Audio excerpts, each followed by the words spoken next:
কালের এক বিদেশ আইলাম, বড় লোক হইতাছি না, গরিব হইতাছি না, এই আগের মতোই আছি। আগে বার আসিন বাইতে আকিস বিড়ি খাইতাম আর সেই রেন্টের পিছিয়ে পিছিয়ে ঘুরতাম। এখন বিদেশে আকিস বিড়িও খাইতারি না, সেই রেন্টের পাশেও ঘুরতারি না, আর পুরা লস।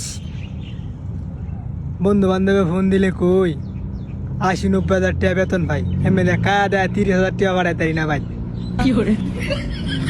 হালার করে হালারা ফোন দিলে তো বুঝস না, ফুটকির সিফাতে যখন লস করবো ভায়া ভায়া মাসি বলে যখন ফুটকির মাইদে টাকা দেওয়ার সুযোগ পাইতি না, তখনই বুঝবি মাসে কেমন লাগে। আমার কি বাল, ফোন দিলে কয়ে মা অনেক শান্তি। আল্লাহর ঘর হালারা, আরে বন্ধু বান্ধব বাপুত মিললে বিদেশা আমার হালার ঘর হালারা